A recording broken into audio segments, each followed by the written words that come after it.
Boa noite a todos. Nós vamos começar então a reunião da retina desse dia 17 de julho de 2025, com o caso clínico que vai ser apresentado pelo Vitor Damasceno Andrade, que é R3. Vitor, pode seguir. Olá, boa noite a todos. Me ouvem bem? Sim. Sou residente aqui do terceiro ano do serviço. Vou apresentar o caso clínico da retina da reunião de hoje. Gostaria de agradecer à doutora Cleide pela ajuda na elaboração da apresentação e ao doutor João Pedro Cardoso pelo registro do caso e acompanhamento. Bom, o caso trata-se de um homem de 64 anos de idade com a queixa de baixa acuidade visual progressiva há 2 anos em olho direito. De antecedente oftalmológico, ele fez uma retirada de pterígio nesse olho direito há 15 anos e antecedentes pessoais apresentam um quadro de lipidemia. Ao exame ocular, a acuidade visual do olho direito é 20/160 e 20/20 do olho esquerdo, reflexos fotomotores e motilidade ocular extrínseca preservados, pressão intraocular adequada e um erefácico com cristalino transparente. Esse é o aspecto da retinografia. Então, a gente tem essa lesão temporal com caráter exudativo e esses pontos brilhantes na cavidade vítrea. No olho esquerdo, um fundo de olho que não chama muito a atenção. Autofluorescinografia. No ultrassom foi evidenciada uma lesão elevada de média refletividade interna, medindo cerca de 1,96 milímetros por 8,91, além desses ecos no interior da cavidade vítrea. Aqui, ó, circulando a lesão. Esse é o aspecto do OCT na mácula, com esse edema macular. O corte do OCT acima da lesão temporal. Na angiofluorescinografia, temos áreas de bloqueio e áreas hiperfluorescentes na topografia da lesão. A endocianina, à esquerda, uma fase mais precoce, e à direita, uma fase mais tardio. Possível ver um ponto de extravasamento que aumenta a sua fluorescência no decorrer do exame.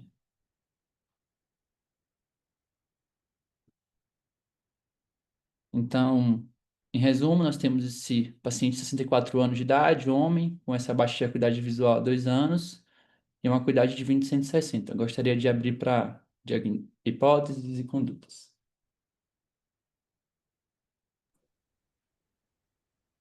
Professora, eu acho que você está mutada. Ok, obrigada.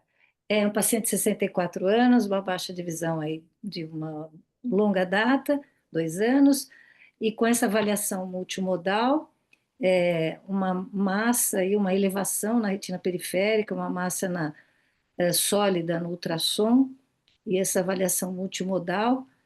Jorge, André, o que que vocês querem comentar? Então, uma imagem muito, muito legal, é, faz possibilidades diagnósticas para esse caso interessante. Na cavidade vítrea, você tem esses pontos, digamos, bem delimitados, parecendo uns grãozinhos de arroz, que eu me lembraria de uma síntese cintilante desse Hum, olho. E essa lesão periférica, para mim, é um PERSH, Peripheral Hemorrágico Exudativo, ou seja, uma lesão polipoidal periférica não vascularizada, mas tem que fazer diagnóstico diferencial com melanoma. E ultrassonografia é muito bom para isso. Minha hum, ideia inicial é essa. certo.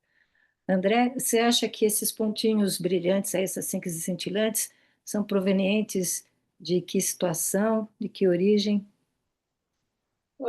Eu concordo com o Jorge. Eu acho que essa lesão periférica pode ser um PERSH. Para diagnóstico diferencial, eventualmente com outras lesões, mas acho que PERSH seria a principal hipótese.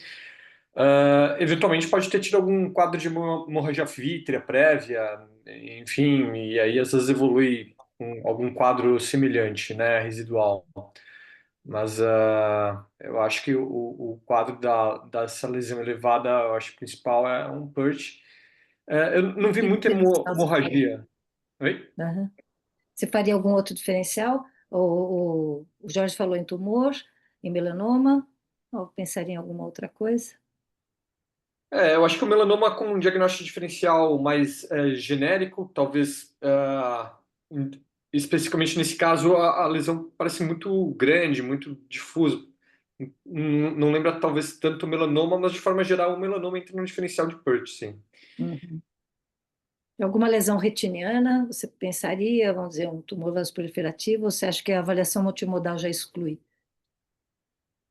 Tumor vasoproliferativo também inclui no diferencial, mas aí especificamente eu acho que não. Acho que o PERT ainda continua como a principal hipótese, mas tumor vasoproliferativo também seria uma possibilidade menos provável, eu acho, especificamente aí. Agora, a gente observa uma alteração pigmentar grande aí, né? Eu não entendi claramente se isso daí pudesse ser uma hemorragia um pouco mais antiga. Não soube caracterizar bem essa alteração pigmentar periférica aí Essa periférica? da É, massa. Vitor, você que viu, isso daí tudo era elevado, parecia sangue, era escuro, ou parecia uma massa só? Como que era?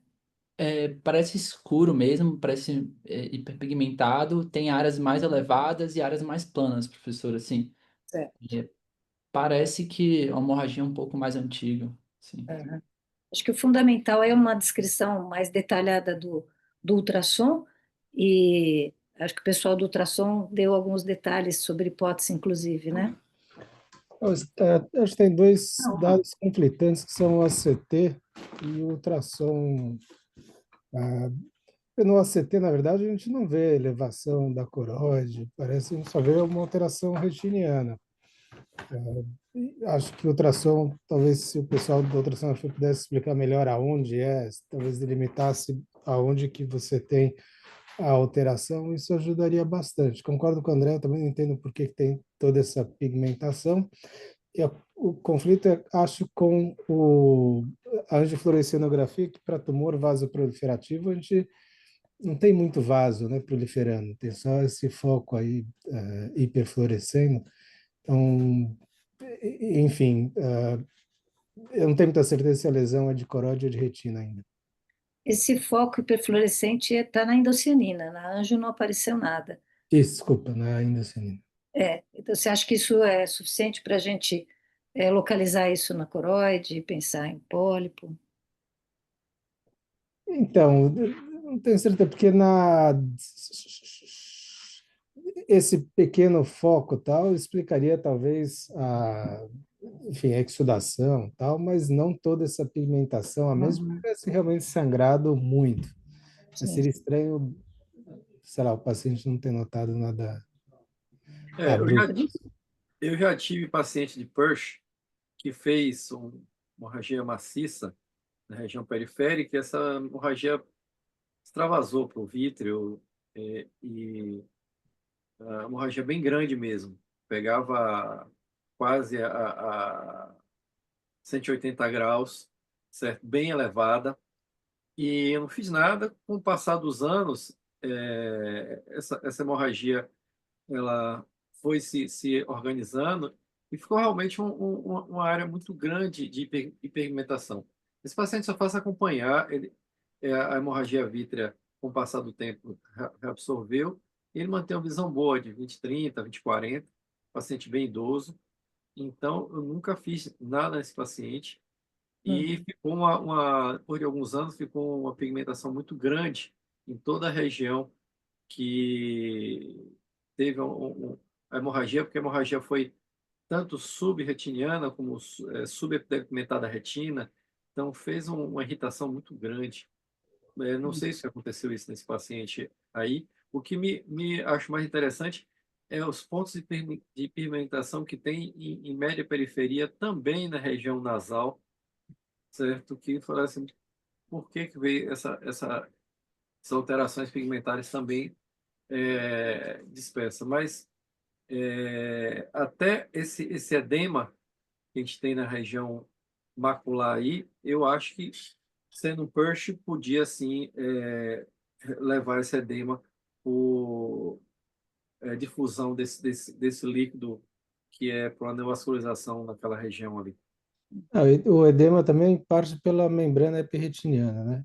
E vendo agora se é endossenina verde, essa imagem à direita em cima, eu acho Pert a hipótese mais provável. Mas, Sangrou e formou, talvez se sangrar no vítreo, formou essa membrana epirretiniana e parte do edema talvez seja por essa membrana epirretiniana mesmo. uhum. A pigmentação pode ser só pela hemorragia, realmente. Se eu não tiver errado, paciente que tem PERSH aumenta a chance de ter membrana epirretiniana. Eu acho que em alguma revisão que eu li aí, a incidência é maior. Igual você tem a oclusão de ramo, que você aumenta a chance de membrana epirretiniana, o PERSH também tem uma relação aumentada com membrana epirretiniana com o passar do tempo. Agora, esse caso era um caso bom para um OCT grande angular, né? Esses OCT Seria fantástico, né? Você tem uma É, visão. seria um o ótimo Vitor caso para um OCT O grande Vitor se angular. esforçou muito. Tem umas imagens que até a gente sugeriu, a gente resolveu tirar, porque elas não tinham qualidade suficiente, tentando localizar a lesão mais periférica, ou mesmo tentando melhores imagens do polo posterior. Realmente, no nosso OCT, não foi possível estender mais para a periferia. O Vitor fez bastantes imagens, mas realmente só um dream aí eu acho que seria bom, né? E Sobre um detalhe sobre a ultrassom é que o pessoal do ultrassom disse que realmente era uma massa sólida, eles afastaram melanoma, afastaram hemangioma, então ficou como um quadro meio inespecífico, né? Mas foi afastado o tumor. Então poderia ser uma hemorragia organizada e extensa, né? Como o Jorge já falou que teve um paciente, eu imagino que tenha sido isso. A gente não conseguiu identificar se isso daí é um grande descolamento do epitélio pigmentar, que inclusive implicaria um certo risco, né, de injetar se isso tudo fosse um descolamento do epitélio pigmentar. A gente não conseguiu definir isso. Uhum. E uma coisa que sobre eu... Oi, pode falar. Sobre o que o Dr. Jorge falou, sobre as lesões na região nasal, pelo exame de fundo de olho, a gente não consegue ver nada mesmo na retina. Eu acho que é mesmo artefato desses pontos brilhantes mesmo na cavidade vítrea. Acho que a lesão retiniana mesmo, ou, enfim, mais no plano da coróide da retina, é essa temporal mesmo. Uhum. Uma coisa interessante que eu encontrei na literatura é que tem duas autoras que descreveram o maior número de casos de PERT. Uma é a Carol Shields, a outra é a doutora Mantel, e ela fala que a casuística das duas é de caucasianos, né? Então é mais comum em mulheres muito idosas, e ela chega a falar que se o paciente tiver menos do que 65 anos, ela exclui o PECR, porque é uma doença de pessoas muito idosas. E aí eu fui procurar casuísticas de outros lugares, e é interessante que tem um trabalho asiático que mostra que nos pacientes com paquicoroide, primeiro que na Ásia é muito raro o PECR, e eles encontraram alguns, eles citam a nomenclatura, né, da cororetinopatia exudativa hemorrágica periférica, mas eles chamam de polipoidal periférica e falam que é mais comum em homem e mais jovens. A idade média deles foi de 70 anos, não 80 e tantos como o da Carol Shields. E tem uma outra casuística da Índia, que encontra homens iguais a mulheres na prevalência. E aí esse da Ásia, 100% deles tiveram hemorragia vítrea. Eram homens em formas graves de polipoidal com hemorragia vítrea. Então, assim, o nosso quadro, porque quando eu vi, eu achei que, do ponto de vista epidemiológico, estava muito distante daquilo que a gente está acostumado a ver, né? Mas parece que existe uma diferença geográfica na incidência do PECR. E em termos de tratamento, o que vocês fariam aí?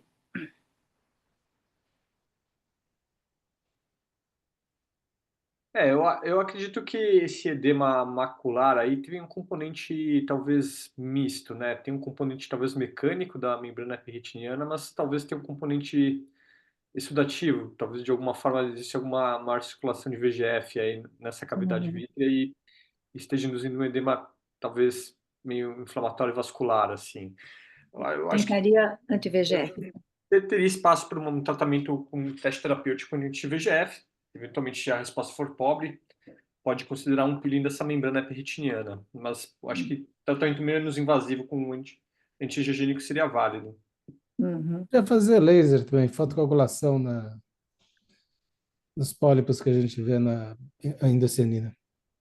certo. O Mauro é altamente eficaz, mais do que antibiogênico, em pólipos periféricos assim, você fazer fotocoagulação a laser. E aí seria um teste terapêutico, porque se for a oxidação desse pólipo, você vai melhorar, não precisa fazer nada.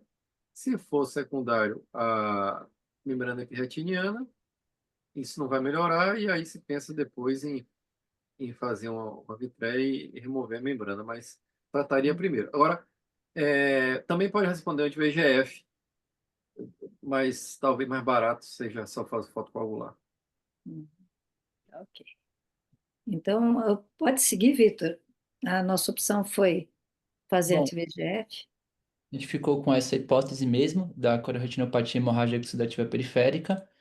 E como a professora disse, a gente fez anti-VEGF, foram quase 7 meses desde da aquisição das primeiras imagens, e foram 4 aplicações, 2 aplicações de Avastin, 2 de Alia, e a gente vê que foi uma resposta modesta, digamos assim, né? Quase não teve resposta.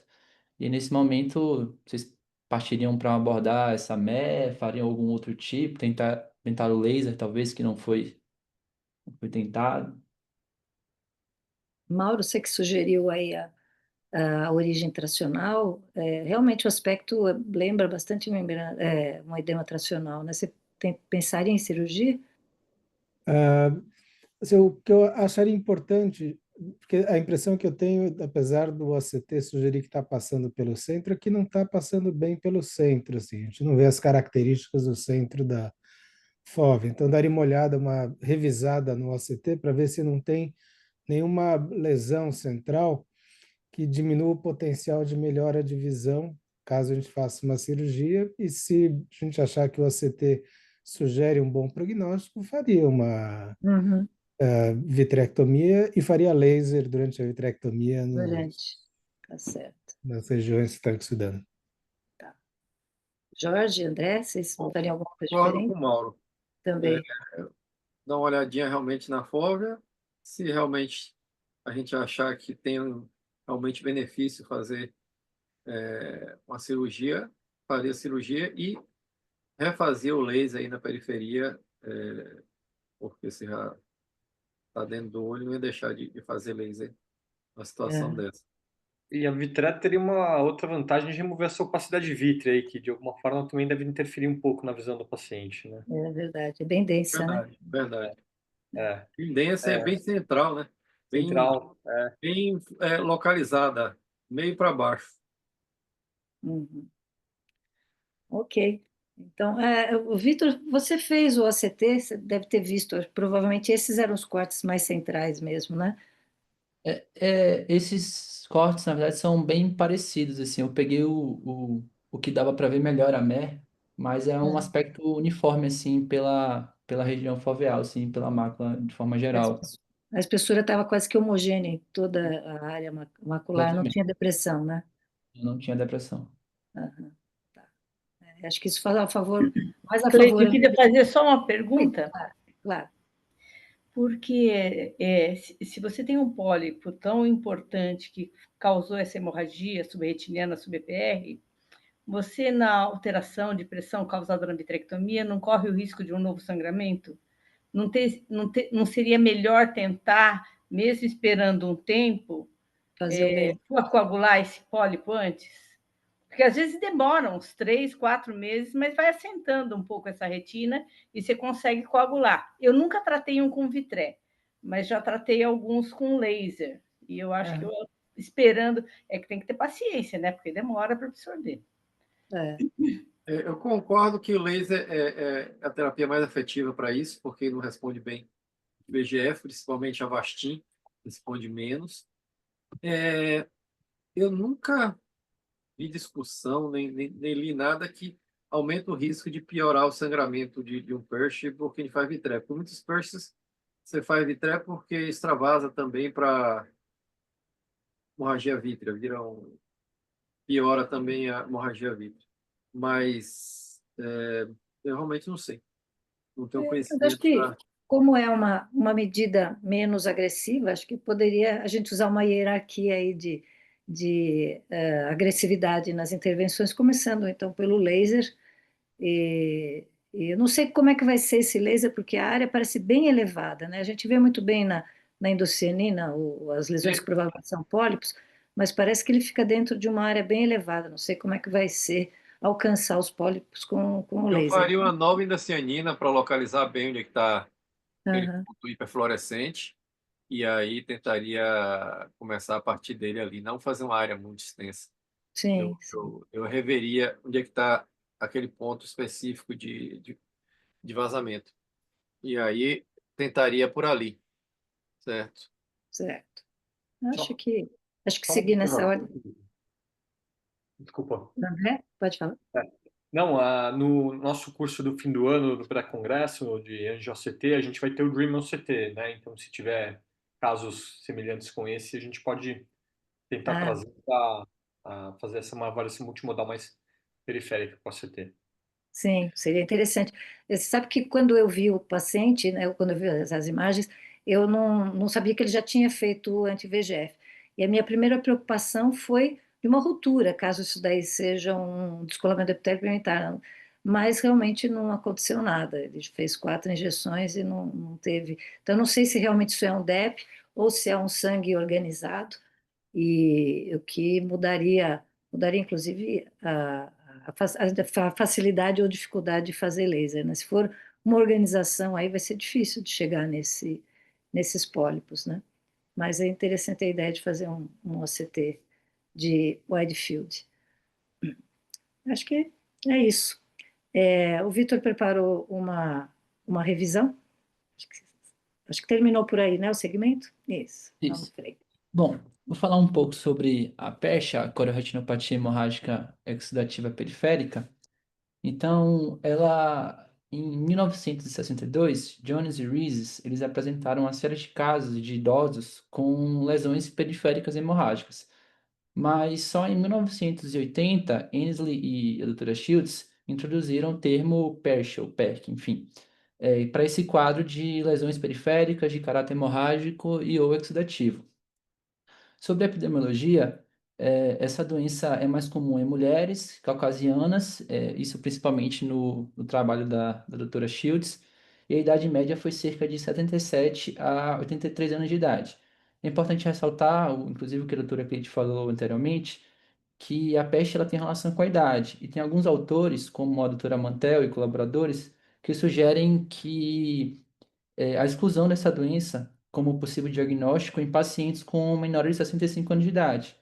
Porém, alguns estudos recentes de 2023, 2022, em populações asiáticas e indianas, foi evidenciada a presença dessa doença em pacientes um pouco mais jovens e sem predileção por mulheres. Bom, um terço dos casos ele é bilateral e como fatores de risco, além da idade avançada e do sexo feminino, a gente tem uma relação com a hipertensão arterial sistêmica. O uso de anticoagulantes, antiplaquetários nesses cardiovasculares ainda é um fator de risco questionável. Bom, alguns autores eles acreditam que essa doença ela trata-se de uma variante da polipoidal. No trabalho da doutora Mantel, em 2012, a casuística dela, em 48 óleos que foram analisados, 70% apresentavam pontos hiperfluorescentes semelhantes a pólipos, que esses pólipos eram mais evidentes na fase venosa e sua localização era na borda da lesão ou abaixo da lesão.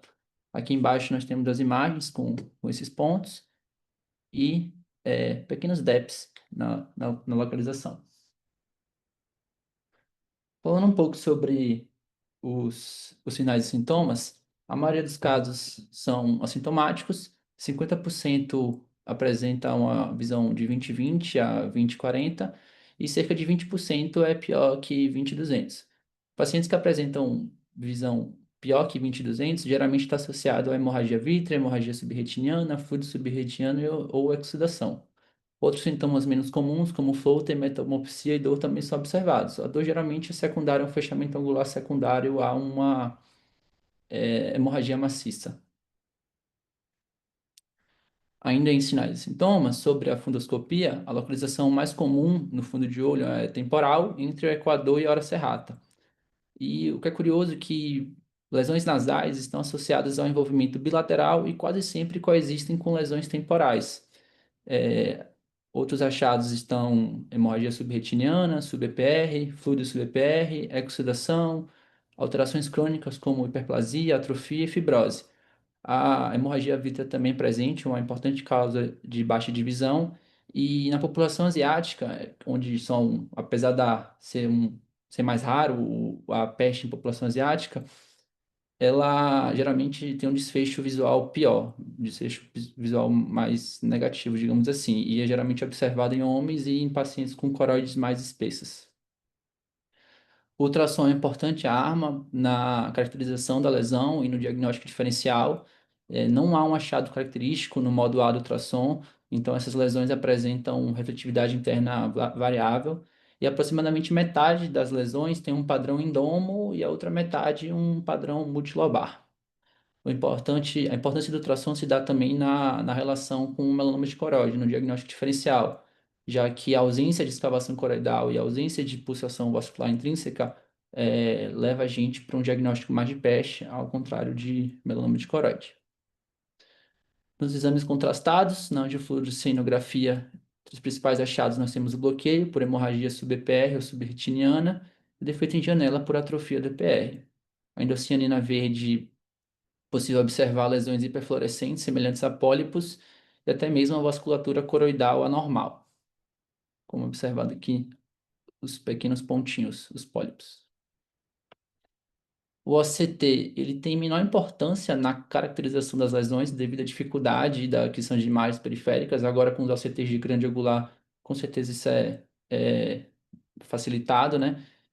Mas quando tem um acometimento macular, ele é fundamental, até para acompanhamento do caso e avaliar a extensão da exudação.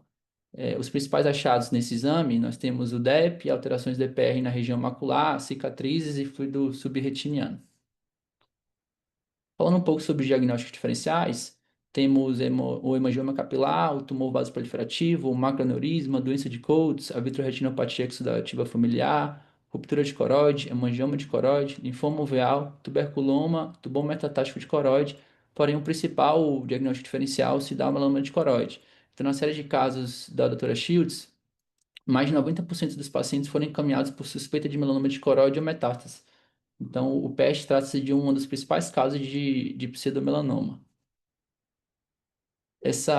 Devido à importância desse diagnóstico diferencial, até existe essa diferenciação clara que a Academia Americana traz do PET com melanoma de coroide. Então, eu comentei um pouco sobre as características do PET que estão aqui mais à esquerda, e à direita nós temos o melanoma de coroide em pacientes de sexo masculino, entre 59 e 62 anos, sua localização é mais na região macular, ou entre a mácula e o equador, tem um caráter mais unilateral, e o ultrassom, como eu tinha comentado antes, a baixa refletividade interna, a escavação coroidal, o fluxo vascular intrínseco e a sombra na gordura orbitária, nos faz pensar um pouco mais em melanoma de coroide.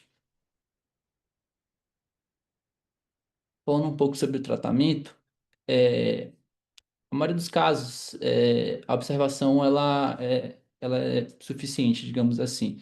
90% se dá com estabilização ou regressão das lesões, por uma atrofia ou hiperplasia do EPR e até fibrose, mas existe espaço para o anti-VEGF, em caso de acometimento, ameaça da mácula ou até mesmo hemorragia vítrea. A resposta ela não é uma resposta tão expressiva e fica o questionamento de qual anti-VEGF usar. Ainda não existe um estudo randomizado que determina isso, ou até mesmo um perfil de segurança, mas a gente já tem relatos de casos de uso do Avastin, do Eylea e do Lucentis nessas ocasiões. O maior número de casos, a maior casuística se dá com o uso do Avastin. Então, o acompanhamento, alguns autores defendem que seja realizado da mesma maneira que uma DMI reexudativa, como um tratar estender, por exemplo. E nesses estudos que eles avaliam a aplicação, a relação da aplicação de anti-VEGF em pacientes com PESH, houve uma média de aplicações de 3 a 7 injeções intravítreas, com um acompanhamento cerca de 32 meses de acompanhamento nesses pacientes, pelos estudos. O laser, o PDT e a crioterapia têm seu espaço, principalmente nas lesões periféricas, e a vitrectomia ela é mais considerada, né? Ela é considerada de fato em casos em que tem uma HV persistente. Essas foram as referências. Muito obrigado. Obrigada, Vitor. Excelente, ótima discussão, ótima revisão. E agora a gente vai passar para a imagem da semana. Quem vai apresentar é o Bruno Lopes, que é R3. Vou colocar aqui para o seu instante.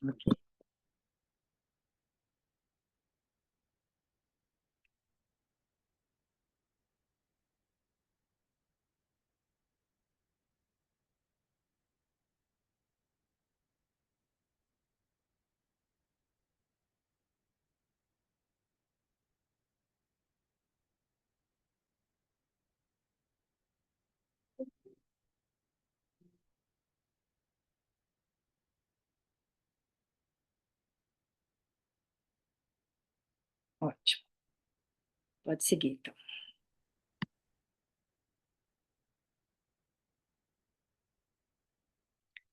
Pode seguir, Bruno. Tá bem. Boa noite a todos. Eu me chamo Bruno, sou residente do terceiro ano aqui do serviço, responsável por apresentar o caso da imagem da semana. Meu agradecimento especial vai para a professora Cleide, que me cedeu os slides e me ajudou na organização.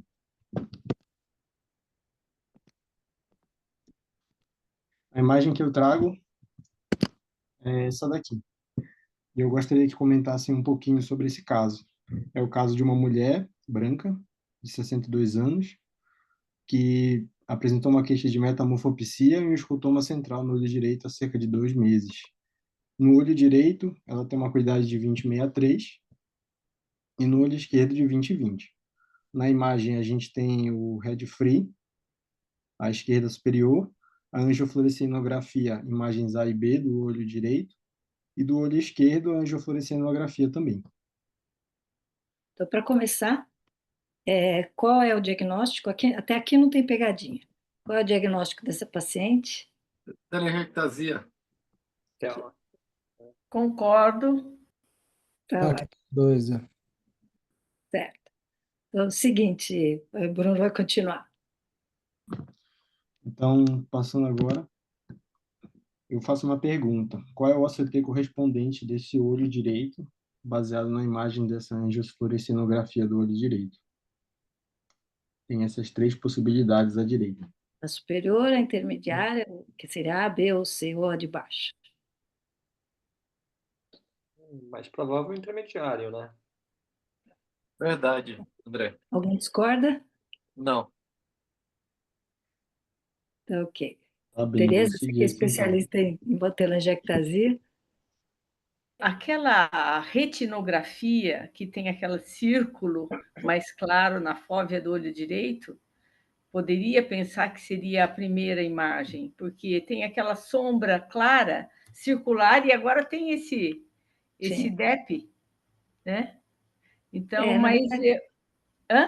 na verdade, não é um DEP nessa imagem inicial, né? O DEP está lá embaixo, o EPR. Descolamento aí. Então, Maculosquise com descolamento da fóvea. eu acho que pela imagem inicial do Red Free seria a Volta um primeira. pouquinho lá no Red Free, Bruno, na anterior. Opa. Isso, exatamente. Bem observado. E a gente vê essa sombra também aqui, mesmo na anjo, né? Agora, olhando direitinho, tem Eu uma achei que sombra. era um artefato, não é Eu artefato. também achei que era artefato, por isso que eu não liguei para essa história aí. Eu falei, Achei que artefato. estava tão grande e tão circularzinho que eu achei que era artefato. Então, Então, pode outra seguir. coisa que gera dúvida é que na É. Angioflu tem essa hiperfluorescência bem central, que pode ser correspondente Isso. à Como alteração uma central. transmissão, A né? atrofia da epitélio pigmentar? Um É, defeito em janela. É, enfim, não é a de baixo, pode ser a primeira ou a segunda. sim, tá Vou certo. seguir aqui, então. Então vai seguir. É a Ó, primeira, né? Então, A pode seguir. primeira. é, o ACT correspondente é esse da primeira imagem, mas muito bem observado em relação ao Aham, Red Free. tá. Bem E aí observado mesmo. o Jorge já falou, já deu um nome para essa lesão do ponto de vista tomográfico, né? Então, Jorge, o que você tinha comentado que era? Aí você tem uma maculosquise com descolamento retiniano foveal. Sim, tem uma Ótimo. fovosquise, isso. Que já recebeu o nome de, tem um nome para isso, né? Pode seguir. Ótimo. Eu vou seguir e agora eu vou apresentar um Toma. caso número 2 para a gente ter uma Não, comparação isso. em relação a isso. Então, aqui é um caso um pouquinho diferente, mas que também tem bastante relação com o primeiro. A lesão é muito parecida. Aí, nesse caso, é uma paciente jovem com baixa divisão, nega o uso de drogas, que poderiam dar esquise. Qual que é o diagnóstico nesse paciente que tem praticamente a mesma lesão de OCT? Sniffer? Eu, Um Sniff. sniff, É o sniff. sim. isso, eu só gostaria de que prestasse atenção bem em relação à comparação da faixa etária. O primeiro caso era de uma mulher de 62. Isso aqui é uma mulher mais jovem, de 36. E que E também tem uma. e que tinha Mactel, né? Isso. E esse segundo, a diferença de acuidade visual também é bem significativa. Aqui ela está em 20/200. A outra, a primeira, era 20/63. Então, segue, Bruno. Agora, esse segundo caso, tem um outro achado. Isso. Pode seguir. Então a gente pensou bastante aqui em DNIF, que já foi comentado, apenas para citar, é a abreviação em inglês da lesão chamada de retinosquise foveomacular idiopática não hereditária de característica estrelada. Mas nesse caso especificamente, baseado nesse OCT da periferia, que demonstrou esse contexto de tração na média periferia, associado também, pensa numa associação dela com o chamado carpet também, que é quando existe a retinosquise foveomacular anômala central associada à tração, que no caso o Sniffer ele não apresentaria um componente tracional importante, diferentemente desse. Vou Pode seguir seguir. aqui, Agora vai professor. mostrar mais um detalhe do nosso paciente referência. Pode seguir. Isso. Eu vou passar aqui, e Ah, aí tem. Ah, tá o bom. próximo caso também faz parte desse mesmo espectro, que é um caso um pouquinho diferente, mas também faz parte desse tipo de apresentação, que agora também é de Caso uma você já mulher jovem. mostrou aqui, eu acho, né? Isso. Esse mesmo, é Isso, um artigo que foi esse descrito, mesmo. foi discutido aqui há poucas semanas. Para mim é uma distrofia de membrana limitante interna, embora o diagnóstico que foi dado foi outro. Eles deram outro nome para isso. Mas, enfim, aí seria uma lesão tracional da mesma forma, né? Aham. Esse caso de uma mulher de 27 anos com a queixa de floaters bilateralmente, mas a acuidade mantida de 20/20. E E ela para tinha esse essa caso aqui, proliferação vascular, né? com essa avaliação multimodal e questiono em relação ao diagnóstico para os assistentes. Você, André, você que estava comentando, eu sei que Então, você se para mim, dedicou a esse isso daí artigo. é muito parecido com a distrofia de membrana limitante interna, né? Aham. E Mas esse artigo, o diagnóstico que foi dado aí foi tipo um sniffer periférico, uma coisa assim, né? exatamente. Então, mas assim, morfologicamente as imagens são muito, muito iguais de uma outra condição que é a distrofia de membrana limitante interna. As imagens Uhum. todas multimodais são muito iguais nas duas condições.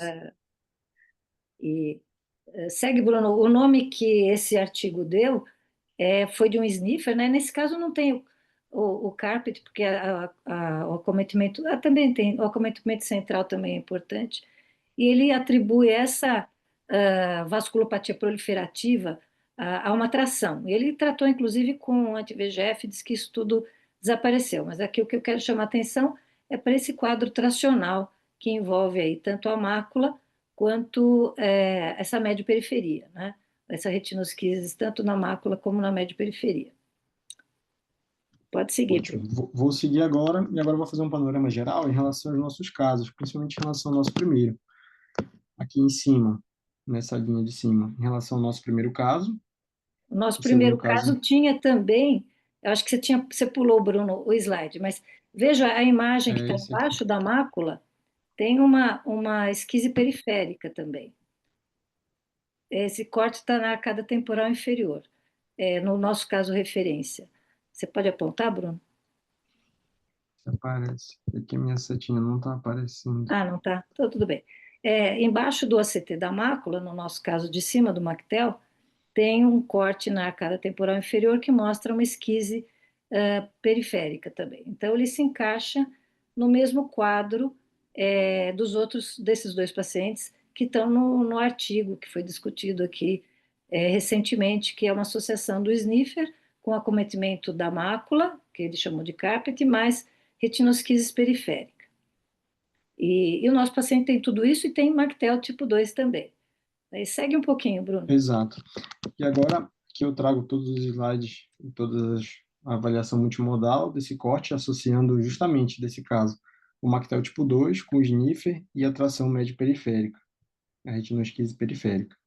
E aí eu pergunto, será que vocês acham que na fisiopatogenia do Mactel pode haver algum grau de tração envolvido na origem da lesão vascular após o aparecimento da neurodegeneração das células de Miller? Mostra o caso seguinte, Bruno. Exato. Esse próximo caso aqui já é Esse é uma um caso apresentação nosso. diferente. A gente já discutiu esse caso aqui no HC, é nosso, é um Mactel bastante típico, com a CTA e tudo, e eu até queimei a imagem aí do olho direito para mostrar que tem uma hialoide aderida e no olho esquerdo tem nitidamente uma atração. E não é raro da gente ver isso, Mactel tipo 2 com adesão vitreomacular, com algum componente tracional. E aí eu Você queria a pode opinião de ter vocês. buraco, você É, pode ter buraco de mácula associado a Mactel, é raro e aham. muito difícil você ter bom resultado cirúrgico, mas é um achado da Mactel tipo 2 você ter buraco de mácula associado que provém dessa tração que você está mostrando aí lindamente, do lado direito. Você acha que isso é uma associação aleatória? São por casos que ocasionalmente tem uma TEL mais tração ou que a tração pode estar envolvida na manifestação do Mactel?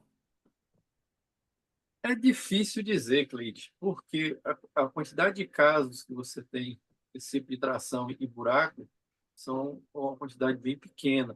É, E é uma relação direta com o processo degenerativo, que a teoria nos conta que é o processo degenerativo das células de Miller, certo? E aí você pensaria assim, o processo degenerativo das células de Miller, a membrana limitante interna da membrana basal da célula de Miller podia estar afetando e isso levar a uma tração por uma maior adesão desse vítreo nessa limitante interna. uhum, Eu não tenho como nem aham, contestar, nem provar contra, mas a dificuldade dessa prova aí é por causa da quantidade muito baixa de casos. aham. Isso não Tereza, tem você que já viu muito muito caso acesso. de Mactel? Não, é muito frequente ver a atração da hialoide, Isso. né? A Aham. gente sempre põe um pouco de culpa na atrofia retiniana, como se atrofiasse, abaixava a retina e você viesse mais a hialoide. Ah, sim, Mas, seria, a se tração você seria pensar, secundária. você pode ter razão, porque Aham, como a célula de Miller, a membrana dela é a limitante interna e ela está em contato com o vítreo, talvez uma atração pudesse causar degeneração. aham, Eu acredito que não, porque eu já vi umas síndromes de tração que é muito aderido o vítreo na fóvea e a gente, para tirar, é um custo na vitrectomia e não tem nenhum sinal de Mactel, entendeu? Então, sei. eu não sei, teria que ser uma tração especial, que eu Aham. não consigo imaginar qual. Eu acredito que o primário mesmo seja degenerativo. Acho que o Sakuno está aí, não sei se o Sakuno está com o microfone aberto, ele está fazendo um trabalho grande, ele fez um trabalho grande quando estava nos Estados Unidos, a gente discutiu esse caso hoje de manhã, se puder abrir o microfone dele, Sakuno, queria que você comentasse o que você acha, o que você viu aí nessas suas revisões de Mactel, Oi, vocês conseguem me ouvir? sim?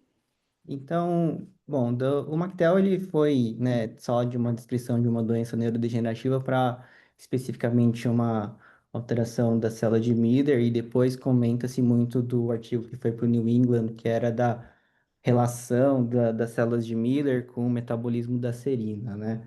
E a gente revisou todos os estudos histopatológicos de Mactel para tentar explicar algumas coisas em relação à fisiopatologia da doença, começando por que é muito específico de região, né, perifória temporal, e a gente tem, né, evidência que a gente tem basicamente uma triple watershed zone naquela região. Você tem uma watershed zone da circulação retiniana, uma watershed zone da circulação coroidiana e uma watershed zone da conexão entre as duas circulações retiniana e coroidiana, né?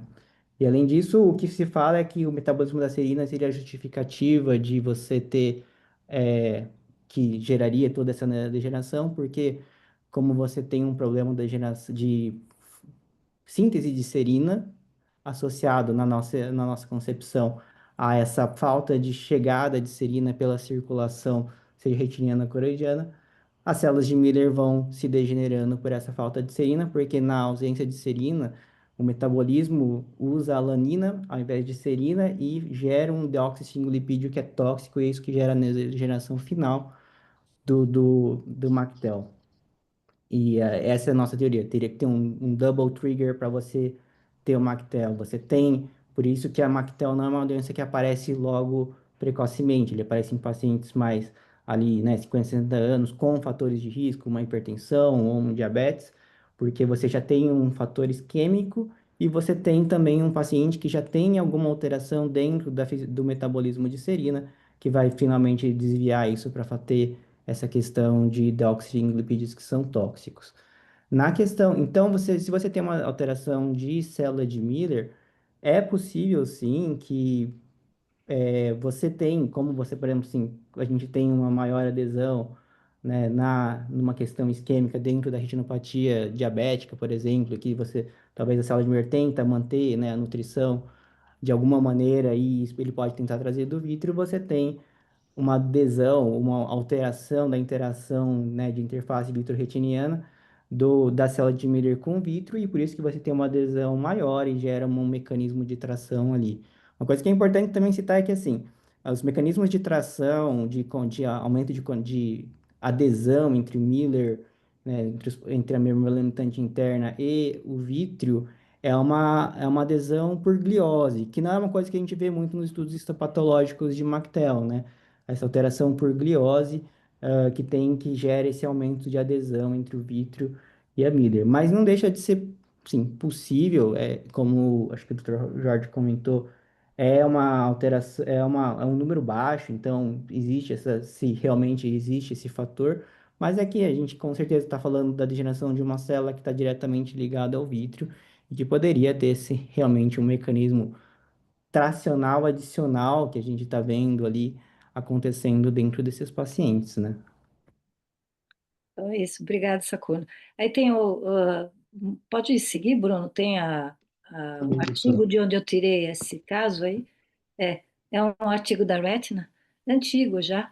E então mostrou essa associação que eu achei super curiosa. Faz tempo que eu li esse artigo, guardei, porque eu falei, nossa, eu não consigo entender o mecanismo. E, enfim, uma ideia que fica aberta aí. E agora o Bruno então vai mostrar aí uma revisão sobre o sniffer, o carpet e o Mactel. Pode seguir, Bruno. Tá bem. Partindo agora para uma revisão bem objetiva, bem básica, em relação aos termos e às apresentações que foram mostradas aqui. Sobre o tipo de Mactel tipo 2, é o tipo mais comum, que, como já foi muito bem caracterizado aqui na discussão, é uma lesão, sobretudo, ao nível das células de Miller, na verdade, considerado um tipo de degeneração da neuroglia, já que as células de Miller são as células responsáveis por constituir a membrana limitante interna e externa. No geral, é uma apresentação bilateral, sobretudo parafoveal, ao nível temporal superior, próximo à fóvea. Geralmente tem um caráter idiopático, sobretudo com uma incidência próxima dos 40 a 60 anos. E é considerado uma entidade capaz de manifestar essas telangiectasias, considerada inclusive uma das principais etiologias para telangiectasia. Falando um pouquinho ainda sobre alguns algumas definições, o Mactel ele pode ser dividido em estágio não proliferativo e proliferativo, sobretudo devido à presença ou não de complicação por membrana neovascular. Aqui, na avaliação multimodal superior, é um caso de um Mactel tipo 2, que complicou com uma membrana neovascular. No próprio a retinografia é possível ver a área de hemorragia e na angiofluorescinografia a apresentação de líquido tardio e ao lado uma microperimetria demonstrando uma área grande de escotoma central. Quando foi feito o tratamento com anti-VEGF, essa lesão hemorrágica e o edema consequentemente foi reduzido, que também foi observado na angiofluorescinografia embaixo, e consequentemente a área de escotoma central na microperimetria também se reduziu. Então é um Mactel em casos não proliferativos, em casos sem associação com membrana neovascular, ele precisa ser seguido. E em casos que apresenta complicação de membrana neovascular em atividade, também precisa ser tratado, sobretudo com anti-VEGF. Falando agora um pouquinho sobre essa entidade, que é o SNIFER citado, também chamado de retinosquise foveomacular, idiopática não hereditária de aspecto estrelado. É uma lesão, como o próprio nome sugere, idiopática, e que não apresenta um componente genético ou tracional importante. Como foi dito no primeiro caso, geralmente atinge uma faixa etária por volta de 60 anos, sobretudo unilateral, e mais comum em mulheres. O artigo que já foi mostrado aqui, ele cita bastante que nessa entidade o prognóstico visual no geral ele é bastante favorável, apenas com necessidade de ser expectante, sem a necessidade de algum tipo de medicação ou cirurgia.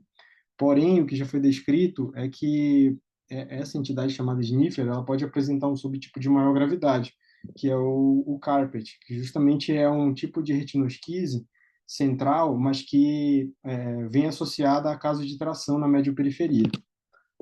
Mostrando apenas aqui umas imagens, especificamente sobre o carpet, a gente pode ver que ela pode vir associada a um caso de descolamento da retina, com característica tracional e associado a um buraco lamelar, em que o próprio artigo de revisão cita que, na verdade, é um buraco lamelar externo, ou seja, associado à retina externa. A diferença aqui em relação ao SNIF é o prognóstico, porque aqui a acuidade visual ela é muito inferior e, no geral, não tem característica de resolução espontânea. Apenas para citar, existe uma boa tendência no caso de, quando realizada a vitrectomia e liberada as trações na medioperiferia, existia um retorno da acuidade visual e da estrutura retiniana. O artigo de revisão cita caso que existia atração na medioperiferia, foi abordado com vitrectomia e houve uma boa recuperação da arquitetura retiniana com resolução progressiva e melhora da acuidade visual. Como foram poucos casos estudados, em relação ao segmento pós-operatório, não se tem um número preciso de retorno da acuidade, apenas é citado que a intervenção cirúrgica, nesse caso, ela é bem-vinda. Apenas para trazer uma comparação, então, em relação a essas duas entidades que se relacionam, fiz essa tabelinha em relação ao tipo de localização, que ambas são na fóvea, no caso o Sniffer, não apresentaria tração e o carpet apresentaria. Geralmente o sniffer é assintomático ou oligossintomático, não apresentando grandes queixas, diferente do carpet, que tem uma acuidade visual muito mais prejudicada e sem tendência de resolução espontânea. O sniffer, no caso, pode ser apenas observado e o carpet, no geral, se considera bastante a remoção das trações, sobretudo através da vitrectomia. Essas foram as referências que eu citei aqui, que eu utilizei para a apresentação, e gostaria de agradecer bastante a atenção. Ô, Cleide, posso fazer Oi, um comentário? É o Hélio. claro. Oi, Eli, pode, claro. Esse é um caso bem desafiador, né, cirurgicamente. Se a gente pensar, porque tem a característica, são duas características diferentes. Tem um componente tracional, né, que na cirurgia do sniffer está indicado. Realmente o sniffer, em geral, tem uma boa evolução e a gente só opera quando tem essa imagem mesmo, similar a um descolamento seroso, né, que abaixa bem a visão. E tem um componente degenerativo, talvez o paciente na angiografia, que fala muito contra, como o Jorge já comentou, de bons resultados da cirurgia macular, né? É bem desafiador. A presença da Mactel e a origem de uma tração ou de um buraco de mácula são os resultados piores que tem para buraco de mácula, né, cirurgicamente. E a chance de evoluir numa cirurgia dessa para isso, você tirando a limitante, ela é grande. É, Então, o prognóstico desse caso eu nunca tinha visto. Vou ser bem é, sincero. Mactel sempre é o maior medo que eu tenho para buraco. para buraco. E esse caso aí mistura um pouco de sniffer, um pouco do componente tracional com um pouquinho do componente degenerativo do Mactel, né? E isso é bem capcioso para a gente Não, dizer. o que me chamou atenção também é que é aquele caso em que ele mostra que a tração levou a uma proliferação vascular, no artigo do Capet, né? E está certo que era uma proliferação vascular superficial. Falei assim, bom, se levou a uma proliferação vascular superficial, por que que não poderia levar a uma proliferação vascular profunda, como a gente vê no Mactel? Então, foi essa associação de ideias que me fez trazer esse tema aqui para vocês discutirem Extremamente a opinião de interessante. vocês. Achei Aham. extremamente interessante, mas com a visão de 20/200, É, eu entraria na cirurgia. Com 20/200, eu mas entraria. essa associação, Ele resolve, ele finaliza, como ficou o caso? Não. não, não, ele só descreve, não, não, não, não trata, só Sim. descreve. Tem Tem uma aquela, informação né, de interessante, como o Sakuno falou, se acredita que MACTEL-2 tem a ver com metabolismo da serina. Sim, Existe um tratamento aprovado nos Estados Unidos que é sim, aquele dispositivo que produz CNTF, fator é, de proteção do corpo ciliar, enfim, que foi aprovado, se mostrou positivo, foi aprovado pelo FDA, acho que no começo desse ano. E em boa parte o estudo é patrocinado por um instituto que chama LOI, que também patrocinava um outro estudo que era focado, na verdade, em dar para os pacientes serina, além de fenofibrato, que é algo que neutraliza o deoxisfingolipídios que o Sakuno disse. Ah, e eu sei porque você consegue checar nesse clinicaltrials.gov que o estudo já acabou, já a FAME Study. Já acabou no ano passado e tinha um paciente que tinha um olho único e tal, e eu liguei lá para eles, mandei um e-mail para esse Louis Institute, falei, olha, e os resultados, tal, não vão publicar? Não, a gente vai publicar no começo do ano, o segundo trimestre, sei lá. E aí veio outro paciente e eu mandei uma outra mensagem para a mesma pessoa, assim, olha, e aí, e tal, ela falou, olha, a gente não publicou ainda, mas os resultados são positivos. Não sei o quão positivo, assim, não sei exatamente o que ela quis dizer com isso, mas é bem possível que a gente tenha um tratamento clínico para MACTEL-2 que se baseia em drogas simples, que é o fenofibrato, que é, enfim, um remédio antigo, e simplesmente serina. eu acho que o Sakuno tem um feedback sobre isso, né, Sakuno, sobre esse estudo. realmente eles ainda não deram, né, nenhum resultado desse. O que foi tentado é porque quando foi publicado o paper no New England, na verdade ele associou Mactel com uma doença hereditária, né, de autonômica, HSAN1.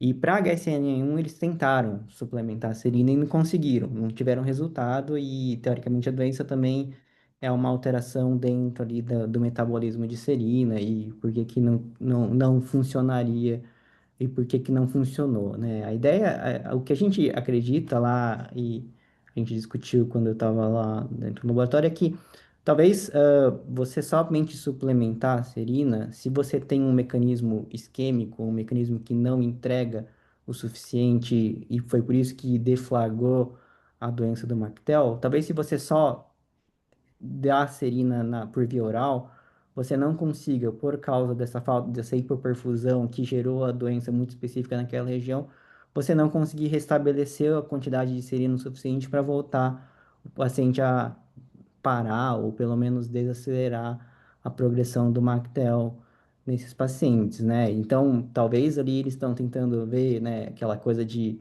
estatística para você mostrar um resultado, porque achei que se fosse muito claro, o estudo já estava publicado, né? Sempre tem essas questões. Mas é igual, como a doutora Cleide comentou, e essa questão de tração, a gente tem, né, as neovascularizações epi-retinianas que a gente já viu descrito em Mactel, né? E pô, talvez tenha até uma ajuda de um componente tracional, mas realmente essa questão de. E mesmo o próprio CNTF, a gente tem, assim, se você pensar dentro de todo a fisiopatogenia do Mactel, do que está sendo discutido hoje em Serina, ele está tentando atuar em uma via que não é exatamente a via da doença, né? De você ter os deoxirribonucleídeos tóxicos, e é isso que gera realmente a degeneração final do Mactel, né? Bom, a Sim. medicação que vocês estão falando é o Incelton,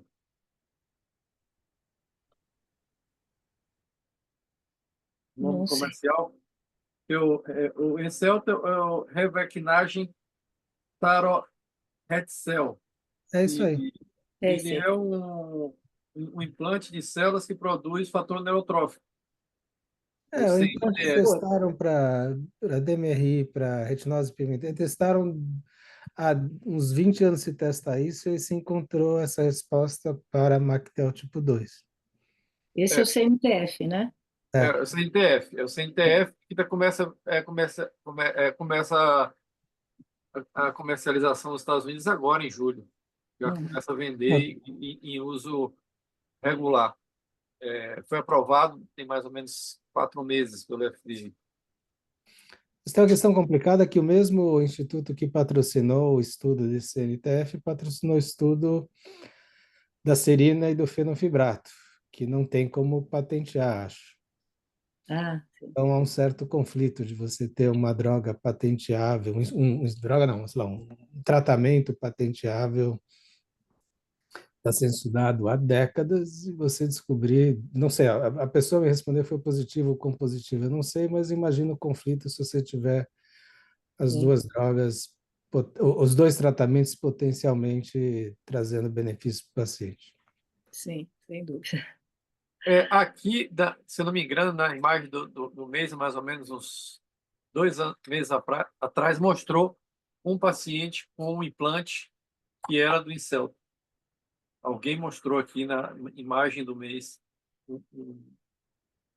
o implante de Incelton que fica... É um implante de células que produz o CNTF.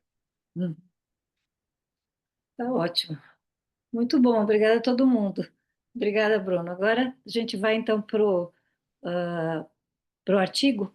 É o Pedro Lemos, R1, que vai apresentar, enquanto vai montando aí. É um artigo sobre um assunto que a gente já conhece bastante, que é tanto a prevalência como a importância do fluido residual após tratamento da degeneração macular relacionada à idade quanto VEGF.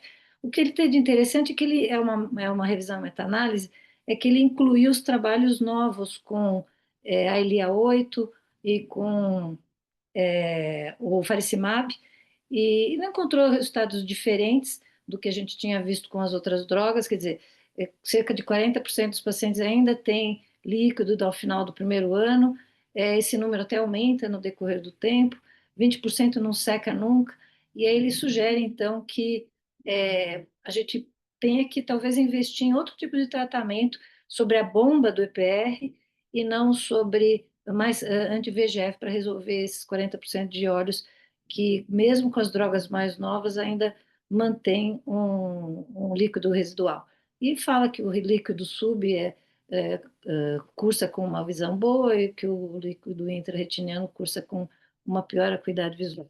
Mas acho que o interessante é entre esses novos estudos pivotais com essas drogas novas e essa hipótese que ele faz de que a gente talvez tenha que tratar esses casos residuais com outro tipo de medicação. Pode seguir, então, Pedro. Bom, boa noite a todos. Meu nome é Pedro, sou residente do primeiro ano aqui do serviço e hoje eu vou fazer a apresentação do artigo Persistência do líquido retiniano após o tratamento com anti-VEGF na degeneração macular relacionada à idade, na sua forma neovascular. O artigo, como a doutora Cleide comentou, é uma revisão sistemática e meta-análise. Ele foi aceito para publicação em janeiro e publicado agora em julho de 2025. Gostaria de agradecer a doutora Cleide pela escolha do artigo e orientação nos slides. Começando com a introdução do artigo, a degeneração macular relacionada com a idade na sua forma exudativa é uma das principais causas de cegueira nos idosos nos países desenvolvidos E o tratamento padrão, ele é feito atualmente com as injeções intravítreas de anti-VEGF. Elas ajudam a controlar o crescimento anormal dos vasos e a reduzir o líquido na retina. A presença ou ausência desse líquido, ela vai ser usada como um marcador para monitorar a resposta do tratamento, porque o líquido geralmente precede a piora da acuidade visual.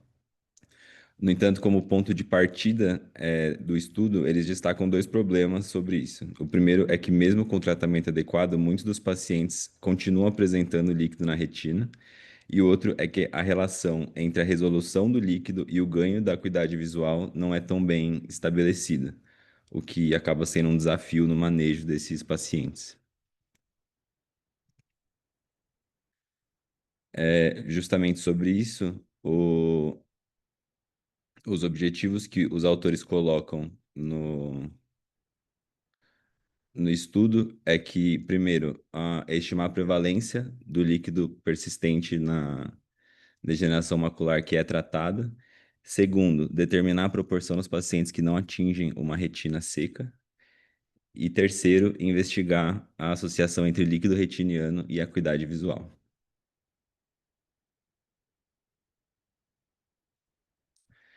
Para isso, eles fizeram uma revisão sistemática com uma meta-análise. Foram incluídos 50 estudos, entre eles ensaios clínicos randomizados e estudos prospectivos, que envolveram mais de 21 mil pacientes. Os agentes analisados foram aqueles que são aprovados pelo FDA, como a doutora comentou, o ranibizumab, a aflibercept na posologia de 2 e 8 miligramas, brolucizumab e o faricimab e outros biosimilares. Os principais desfechos que eles avaliaram foram a prevalência do líquido que persiste na retina em 0, 3, 12, 24 e 60 meses do início do tratamento, o tempo até a resolução do líquido e a associação entre o líquido subretiniano e o intrarretiniano com a melhor acuidade visual corrigida. Comentando agora os resultados do estudo, na ordem que eles foram mostrados nos objetivos, primeiro, essa revisão mostrou que, após 1 ano de tratamento, 41% dos pacientes ainda apresentavam algum tipo de líquido na retina. Após 2 anos, esse número aumenta para cerca de 47%. E aí, poucos estudos dos que eles selecionaram fizeram um segmento maior do que 2 anos, mas 60% dos pacientes apresentavam líquido com 60 meses de segmento. Isso tanto nos esquemas de tratamento que começavam com doses fixas e passavam para doses não fixas, quanto os esquemas que já começavam com tratamento sem uma dose fixa desde o começo. E aí, esse dado ele é bem enfatizado na discussão do artigo, porque ele evidencia que ainda tem espaço para aprimorar o tratamento e a eficácia desse tratamento, já que mais da metade dos pacientes continuam com o líquido na retina, mesmo com um segmento e um tratamento adequado. Falando agora sobre o tempo necessário para a primeira resolução do líquido e algumas particularidades entre os fármacos que eles estudaram. A mediana para essa primeira resolução foi de cerca de 10 semanas e o brolucizumab foi o que apresentou um tempo mais curto até a resposta, essas 7,3 semanas. E um dos dados mais enfatizados que eles trazem no estudo é que se estima que 18% dos pacientes nunca vão atingir uma retina completamente seca, mesmo com o acompanhamento e o tratamento prolongado. Ou seja, que esse líquido ele vai persistir de uma forma crônica numa parte considerável da população que é tratada. E aí, falando novamente das diferenças dos fármacos, o faricimab foi o que apresentou o melhor resultado de secagem desse líquido da retina, com apenas 4% deles não atingindo essa retina seca, e o bevacizumab foi o pior desempenho, com 33% desses pacientes não atingindo a retina seca. Um outro ponto que eles trazem no estudo é a diferença dos tipos de líquido. O líquido subretiniano ele vai estar associado a melhores desfechos visuais, que eles descrevem no artigo como um ganho de 7 letras na melhor acuidade visual corrigida, enquanto que o líquido intrarretiniano ele vai estar relacionado com os piores resultados de acuidade, com uma perda de 16 letras nessa avaliação.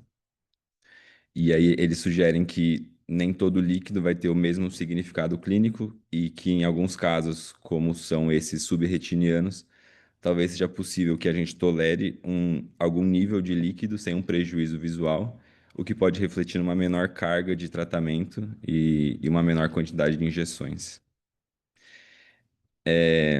Uma ressalva que os próprios autores fazem no artigo é que eles falam de um fator de confusão que pode estar relacionado com esse resultado, que a gente precisa ter cuidado na avaliação, não somente ver se tem ou não líquido, mas sim a quantidade, a localização e a espessura no OCT. Esses achados têm as implicações clínicas, que são importantes. O líquido subretiniano, então, ele vai estar associado a uma melhor visão, então ele pode ser tolerado em alguns casos. A gente pode pensar em reduzir a carga de tratamento, reduzir a quantidade de injeções, mas, por outro lado, o líquido intrarretiniano, ele tem um maior risco de um dano visual e ele precisaria, segundo os autores, ser tratado de uma forma mais agressiva. Além disso, como a doutora colocou no começo da apresentação, a persistência desse líquido, mesmo com o uso prolongado do anti-VEGF, levanta essa possibilidade da gente precisar de terapias complementares que atuem para além da via do anti-VEGF, para que a gente consiga talvez atender esses 18% dos pacientes que nunca atingem uma retina sem líquido, utilizando essa terapia padrão que a gente tem de anti-VEGF. Falando agora das limitações da meta-análise, teve uma grande diferença entre os estudos incluídos no que se refere os esquemas de tratamento.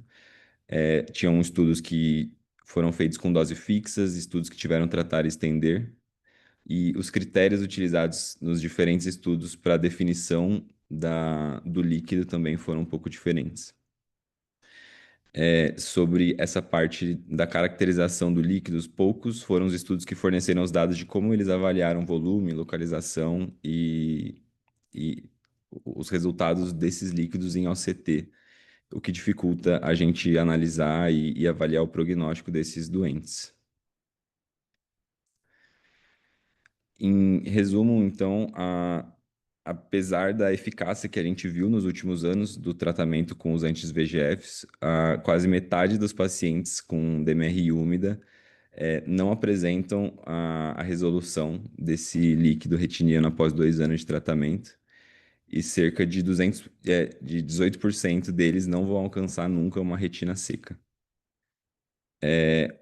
o que mostra uma limitação das terapias que a gente tem disponível hoje em dia. Por fim, a diferença dos tipos de líquido, o líquido subretiniano, que está associado aos melhores desfechos visuais, que pode levar a gente a considerar uma menor quantidade de injeções, e os líquidos intrarretinianos, que seriam um indicador de pior prognóstico e uma necessidade de maior carga de tratamento. Como mensagem final, os autores eles colocam que continua havendo espaço e a necessidade da gente aprimorar o tratamento da DMRI neovascular. Obrigado. Muito bom. Excelente, Pedro. Obrigada. E alguém quer comentar alguma coisa? Então, acho que a gente pode seguir para o caso cirúrgico. Quem vai apresentar é o José Laércio, eu vou chamar o Hélio Primiano para coordenar, então, a discussão aqui do caso cirúrgico. Hélio, está com você.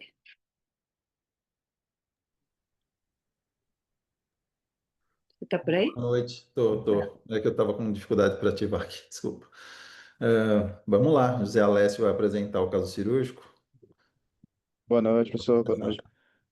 Posso começar? Opa, vamos lá. Obrigado. Boa noite, pessoal. Me chamo José Leste de Araújo, sou fellow aqui do serviço. Gostaria de agradecer principalmente ao professor Hélio Primiano por ter ajudado aí na geração dos casos, da apresentação. Agradecer ao professor Sérgio Pimentel também pela conduta com os casos e a residente R3 de Olho Aragão por ceder um dos casos também. Primeiramente, temos o primeiro caso. É um paciente de 59 anos, do sexo masculino, que tinha uma queixa de baixa acuidade visual no olho direito há 3 dias. Ele era apenas hipertenso, fasco e apresentava uma acuidade visual sem correção de movimento de mãos. Gostaria de abrir rapidamente para as possíveis condutas cirúrgicas nesse caso. Vamos lá. Vamos começar. André, quer começar? André Creus está aí? Não? Mauro?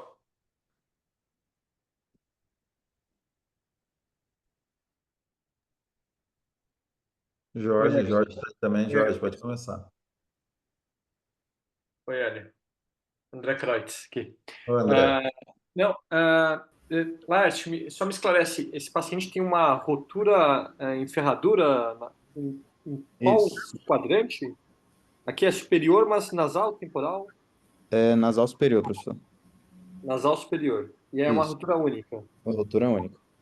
Tem um látex às 12, mas rotura única. Rotura única. E não tem PVR. Não. Retina bem Tá, nova. tá.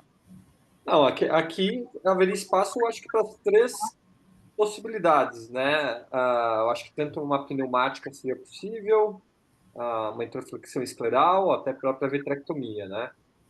Então, considerando, de repente, um tratamento mais rápido e custo-efetividade, talvez a pneumática poderia ser uma conduta aqui.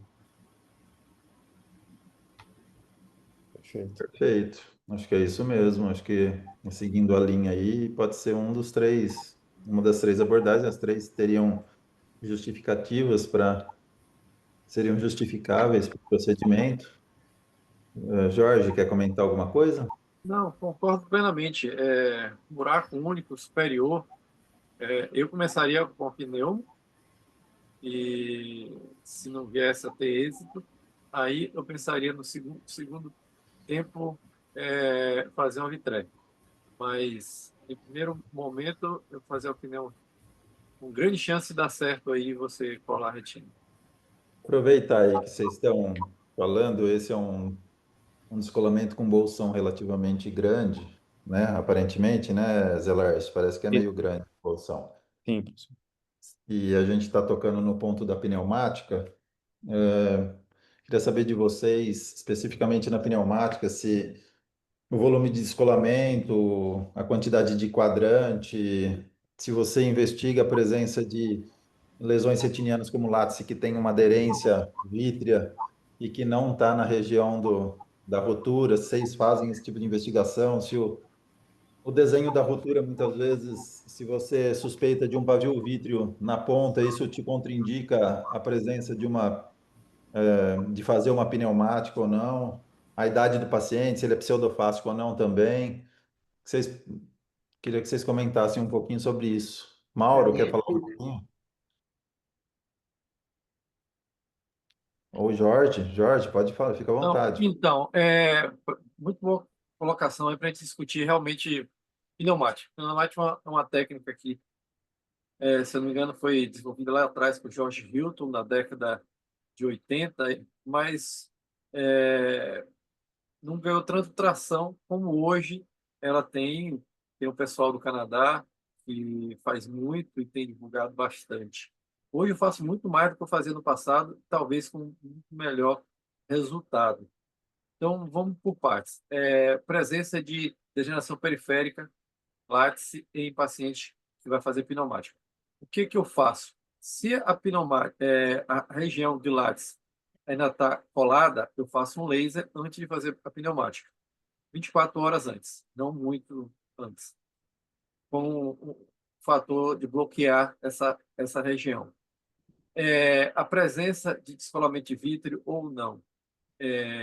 Paciente que tem um vítreo mais aderido tem mais chance da gente fechar esse buraquinho aí e ter mais bem sucedido. Presença de pseudofásico afásico. Paciente fásico, ou seja, com cristalino, ele tem mais chance de fechar o buraco e a gente tem mais êxito.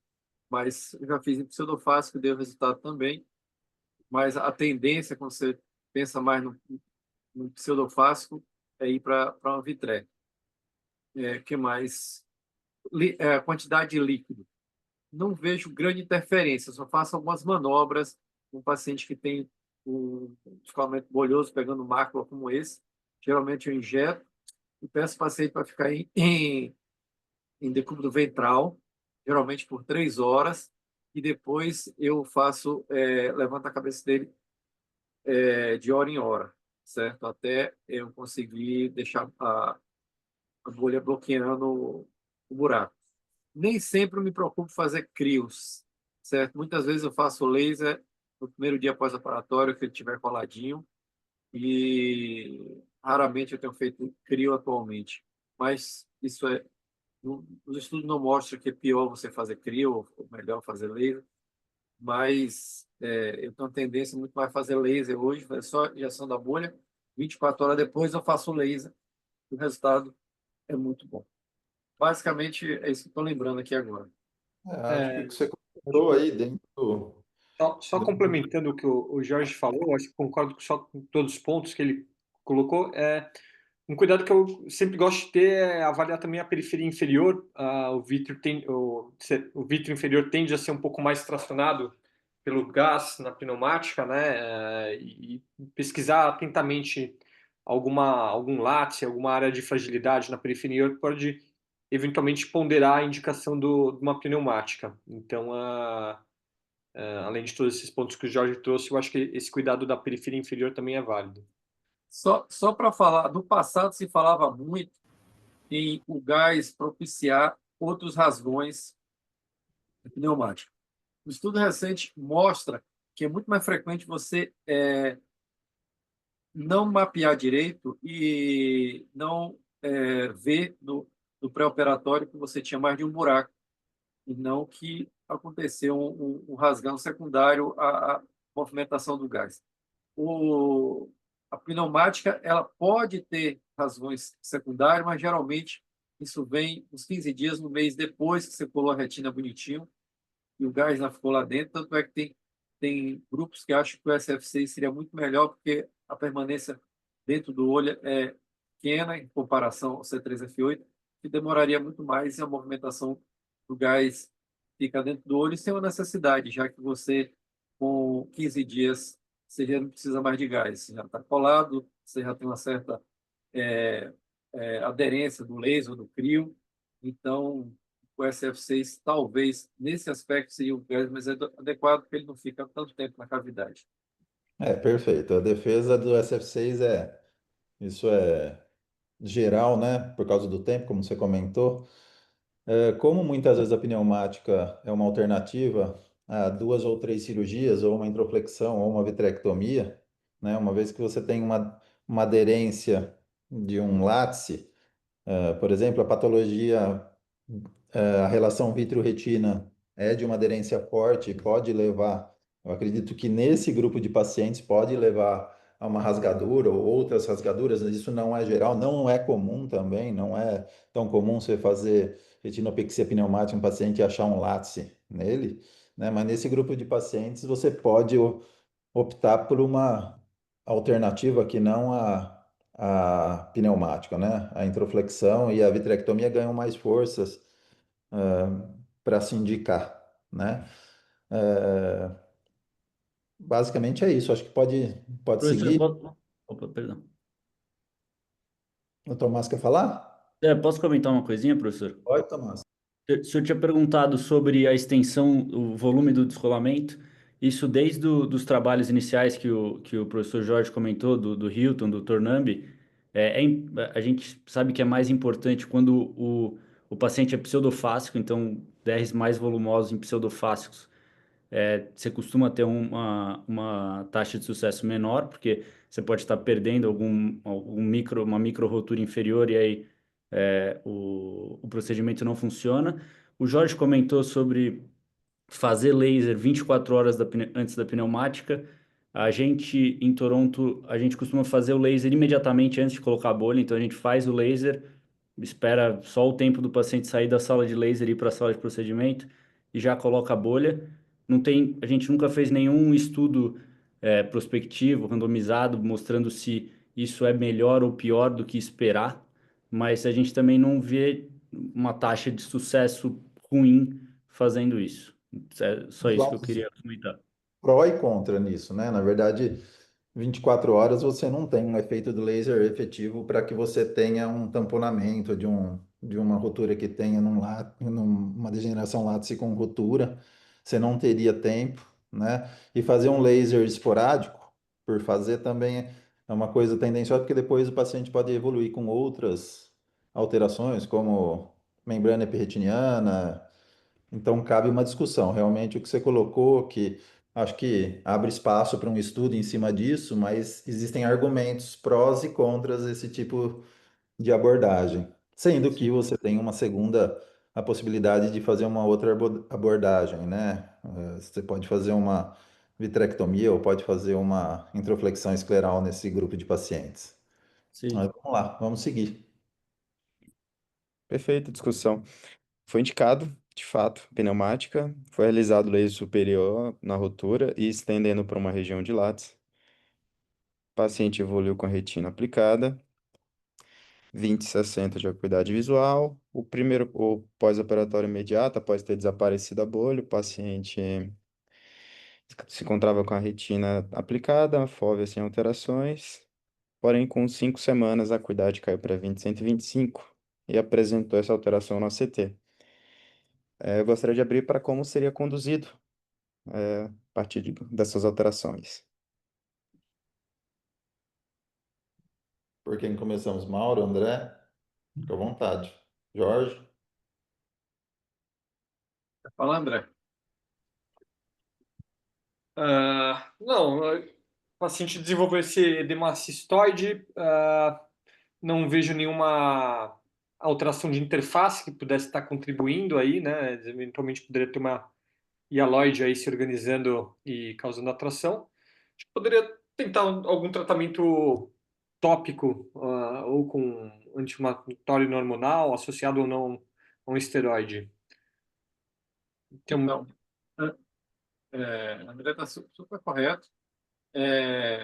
Não acho que tenha relação direta com a pneumática. A gente tem vitrectomia também, desenvolve dermatoclastópico pós-descolamento de retina, já tive até pós-buccal dermatoclastoide, e usava o colírio inflamatório não hormonal, esperaria um mês para ver a resposta, e caso não venha a funcionar, pensaria em uso DEX. Não acho que tem nada tracional, pelo menos o que eu estou vendo aqui nessa OCT, nada tracionando a mácula.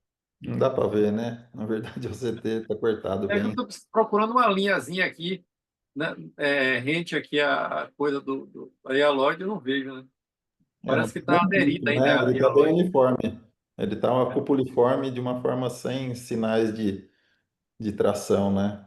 Parece que a hialoide ainda está aderida nessa mácula aí. Sim, aparentemente está. Certo. Professor, realmente a imagem não está das melhores, mas não tinha realmente nenhum ponto de adesão. A gente entrou com o corticoide Wine-Top, como o professor Jorge sugeriu, a gente reavaliou em um mês, como o professor Jorge também sugeriu, porém a acuidade foi para 20/160 e tivemos uma piora do exame. A gente seguiria com a injeção de Osidex mesmo, professor Jorge? Eu faria. Se o paciente concordasse, eu acho que o próximo passo é fazer um Osidex aí. E depois de um mês, e isso, né, piorou, o, o colírio não parece estar muito funcional. Se tivesse a mesma coisa, um pouquinho melhor, eu persistia. Eu só fiquei meio desanimado aí porque ele piorou. O tamanho e a visão, né? Anatomicamente piorou e a visão piorou.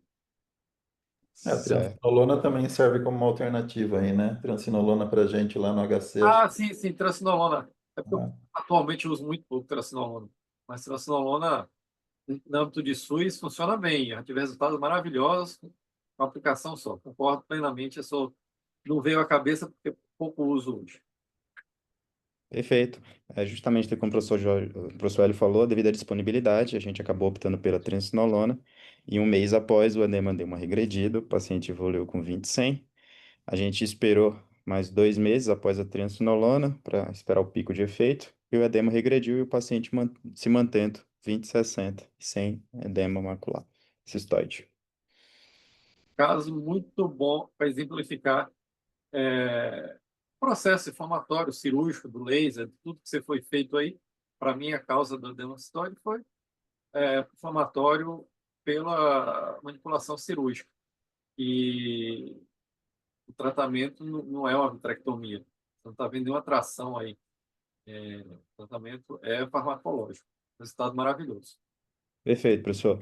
Trouxe aqui só uma tabela para a gente relembrar que a pneumática também pode trazer edema cistoide em 11% dos casos nas primeiras 6 semanas e a partir de 12 semanas já cai bastante para pelo menos metade ali.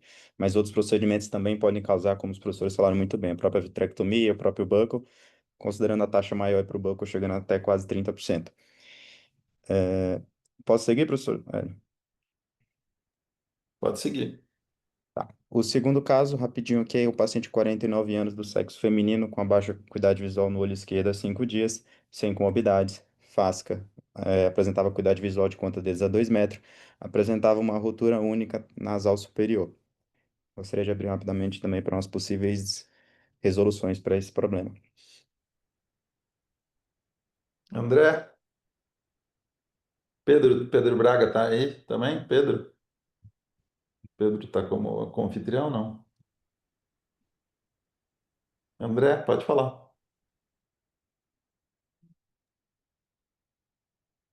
Vai. Jorge, sobrou para Então, você. bem parecido com outro caso.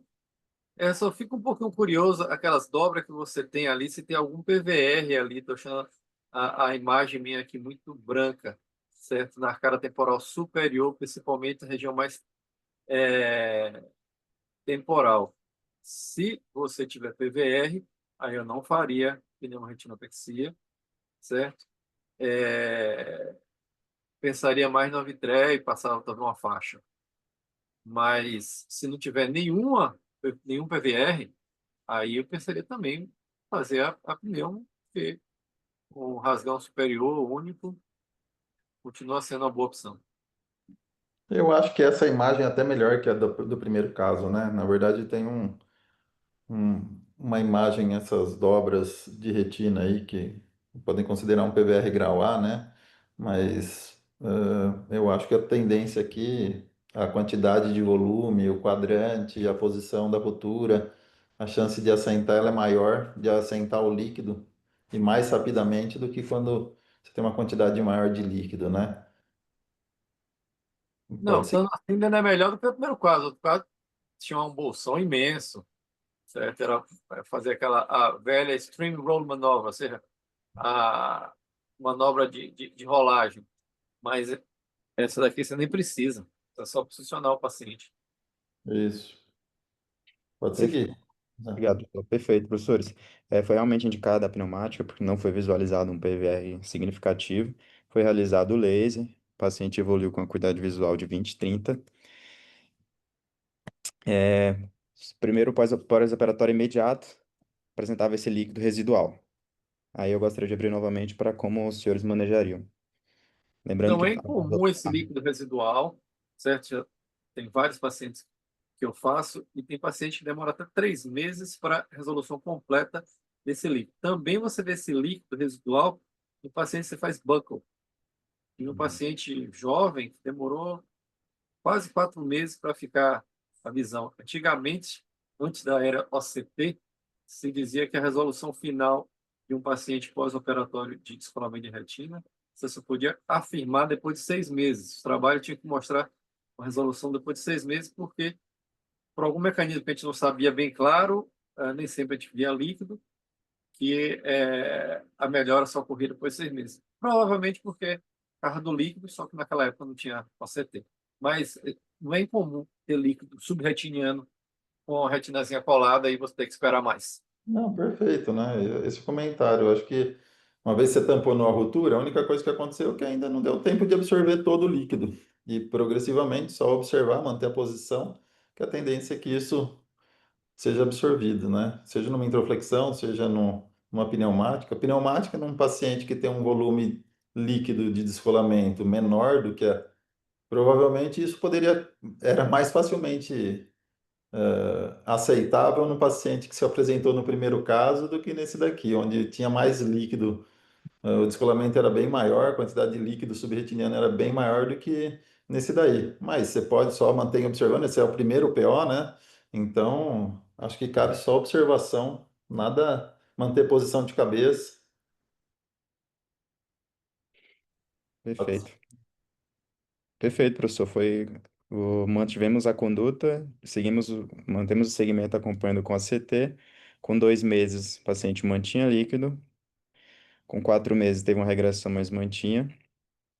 Com 6 meses, a progressão também diminuindo o líquido, mas mantendo. Com 8 meses, ainda um líquido residual. Com 12 meses, e finalmente, com já secou, 15 meses, o paciente mantendo sem líquido e mantendo a acuidade visual de 20/30. Esse tipo de evolução no paciente com alta miopia, que tem rarefação de epitélio pigmentado, ele é mais comum, né? Essa evolução lenta. Um parâmetro que talvez nos faça não ter uma nova abordagem, né? É que você não tem o aumento do descolamento. Se você tivesse a rotura, você teria um aumento dessa área de descolamento seroso, e isso indicaria uma falência da primeira cirurgia, sendo indicativo uma reabordagem. Uma vez que você não teve um aumento do descolamento seroso, pode ser uma insuficiência de bombeamento do epitélio pigmentado, né? Alguém quer fazer um comentário? Jorge? Vamos lá. Tem uma discussão muito tempo atrás, o paciente foi tão crônico como esse, e depois que passou 4 meses, sugeriram usar Diamox para melhorar a bomba, e o paciente, um mês e pouco depois que usou o Diamox, resolveu 100%. Eu pensaria, né, depois dos 4 meses, botar um Diamoxzinho, se ele aceitasse, para ajudar a bomba. Mas você viu aí que é uma questão só de tempo e o paciente está perfeito, provavelmente com uma visão muito boa. Bem lembrado, Diamox eu já fiz uso. Esse paciente alto míope aí, eu passei Diamox para ajudar. Demorou também, quase 6 meses, mas sumiu. Muito bem, Jorge. A ideia do Diamox realmente é ótima. A gente chegou a usar, professor Jorge, exatamente aos 4 meses, mas a paciente não tolerou de forma alguma. Ela não conseguiu usar mais de uma semana. Aí é por isso que eu também nem citei, porque ela usou por muito pouco tempo. Ela não tolerou de forma alguma. Então, esse é o grande problema. Você tem que tentar, né? Mas tem paciente realmente que tem intolerância, e aí é melhor não usar nada, como vocês fizeram, mas a tentativa é válida e realmente, em alguns pacientes, tem uma melhora incrível na absorção do líquido subretiniano. Acho que uma das vantagens principais nesse caso aí é que você não está tendo a progressão, você não precisa fazer reabordagem, né? A grande insegurança de vocês, muitas vezes, é de que precisa fazer uma reabordagem, está tendo um insucesso na primeira abordagem cirúrgica e que precisaria ter uma reabordagem. E não, você vê que o descolamento seroso ele não aumenta, ele está tendo uma progressão lenta e isso mostra só a insuficiência do epitélio pigmentado. A gente, muitas vezes, você procura, 2 meses, você fala assim, deixa eu dar uma procurada para ver se acho mais alguma rotura. Você pode até ficar preocupado com isso, mas você vê que a evolução foi bem satisfatória e não está aumentando. A dica aí é que não aumenta o descolamento seroso desse paciente, né? Posso fazer um comentário, professor? Pode, deve. Comparando esse paciente com o primeiro, até o paciente é mais jovem, apesar dela falar que o sintoma é só por 5 dias, o descolamento tem muito mais cara de ser mais crônico. Eu não sei se é necessariamente uma insuficiência de epitélio pigmentar, mas pode ser que só esse fluido seja mais espesso e esteja aí há bem mais tempo do que o primeiro paciente. O primeiro paciente parece uma rotura maior, entrou mais fluido, esse DR ficou mais bolhoso mais rápido, e esse paciente, mesmo com uma rotura superior, não fez um DR bolhoso, muito provavelmente porque o vítreo podia estar parcialmente aderido ou mais aderido que no outro caso. Então, pelo fato desse líquido provavelmente ser é, mais espesso e estar aí há mais tempo, não seria também estranho ele permanecer por muito tempo, independente do EPR ser bom ou ruim. Perfeito. Alquimia É ou outra não. alternativa mesmo, realmente. Bem colocado. O líquido espesso. E poderia ser mesmo. Nos pacientes jovens é mais difícil. Muitas vezes tem descolamentos localizados, o vítreo é bem viscoso e impede que haja uma progressão. É que nesse daí já estava descolado, né? E tem uma imagem daquelas alterações na retina, como se fossem marcas na retina, que é aquele PVR grau A, né? Não um grau C. Não tem não tinha estrela, não tinha nada, né? Mas bem colocado, viu, Tomás? Ótimo. Vamos lá, Zé Laércio. Perfeito, obrigado pelos comentários, professores. Só para reforçar, tem um estudo da década de 90 que demonstra que 5% dos pacientes podem, 4,3, né? Em 160 casos, que ele ficou com esse líquido subretiniano pós-pneumática, eles acompanharam e eles ficaram que, nesses casos, reabsorveu entre 10 meses e 24 meses. Falando a favor, que a conduta conservadora seria a melhor escolha mesmo. Foi tentado em alguns casos laser ou outras reabordagens, mas viram que o grupo controle conservador seria a melhor opção. E um estudo mais recente aí de 2018, que 12% dos casos pneumáticos poderiam ficar com esse líquido residual e que a conduta é realmente conservadora, como os professores falaram. O terceiro e último caso, a gente tem um paciente de 62 anos, do sexo masculino, com abaixo cuidado visual no olho direito há 15 dias, um pouco mais de tempo, né? Hipertenso e fásico.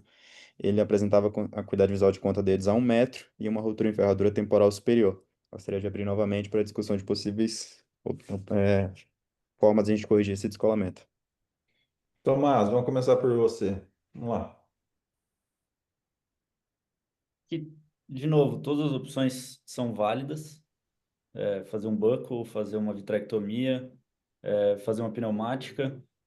Para aqueles que acreditam nos resultados do pivot e entendem os resultados do pivot, provavelmente com a pneumática você poderia ter uma cuidado visual melhor com o procedimento, com menos metamorfopsia e melhor a cuidado visual final, mas não estaria errado também fazer uma vitrectomia. Tudo vai depender de como o paciente também se apresenta para o médico. Se ele não está disposto a ir voltar várias vezes, ele não vai fazer posição, fazer uma vitrectomia é uma boa opção, com ou não uma cirurgia de catarata, porque ele já tem 62 anos. Fazer um buckle também iria bem. E uma pneumática também, se ele for um paciente apto a fazer a posição e voltar nos pós-operatórios, seria uma boa. E como a ruptura é pequena, o crio também, em vez de fazer laser, fazer crio também estaria bem indicado aí. Ótimo. Esse é o melhor, o caso mais bonito, aparentemente com menor quantidade de líquido, né? Pegando um quadrante aproximadamente, é que afeta a mácula e abaixou a visão. Jorge, Também eu vou para a opinião, se não funcionasse, que é super tranquilo, e aí a próxima cirurgia eu já pensaria na Vitré. Paciente de 62 anos, pensaria fazer uma Vitré, mas inicialmente a opinião. perfeito. Como já comentado, também tem espaço para introflexão, isso mesmo. Os três são ótimas opções. E a pneumática aqui eu acho que é ótima, né? Não tem um volume de líquido tão grande. Se o paciente for colaborativo, lembrar da posição de cabeça, né? E fazer o laser. Pode seguir. Perfeitos comentários, professores. Foi optado pela pneumática. O paciente tinha essa ruptura, tinha umas áreas de uns buracos atróficos, então a gente estendeu um pouquinho o laser, mas ele evoluiu bem com 20/100. Porém, quando a gente realizou o CT, pós-operatório imediato, ele apresentava essa dobra de retina e um resquício de um líquido. Mesmo após 6 meses, ele manteve essa dobra, manteve essa acuidade visual, porém o líquido todo foi reabsorvido. Essa sombra embaixo no ACT não é líquido, é que ele não estava dilatado, então tivemos dificuldade na aquisição, mas ele não tinha mais líquido em nenhuma outra região, apenas seguindo, como no infrared, essa dobra de retina bem foveal. Agora eu gostaria de abrir para os senhores se mexeria, o que faria, se é comum, como é que vocês lidam com essas situações. Jorge, Super raro, certo? Principalmente que não tinha tanto líquido assim para formar essa dobra. Decisão difícil aí. O paciente está com 26 de visão, ele tem que muito querer, porque para a gente desfazer essa dobra, tinha que injetar líquido subretiniano. Geralmente a gente faz 4 bolhas ao redor da mácula e deixa com troca parcial. Se encher de ar, mas até a metade do olho, e fazer posição de cabeça. Porque a imagem esses até é lugares. difícil de afirmar que é uma dobra, né? Na verdade, pode ser o limite só do descolamento de retina, que deixou aquela imagem ali, e tem um pouquinho de Tem que primeiro ter certeza que é Não uma consigo dobra, afirmar que porque, isso daqui é uma dobra, não. certo? Não está parecendo muito uma dobra, mas se for uma dobra, Tem que conversar muito com o paciente, porque o risco de complicação é grande. Você pode induzir um redescolamento, PVR, e ter uma evolução muito ruim. Mas olhando só para o Parece que OCT, eu a retina pensaria que é só líquido residual.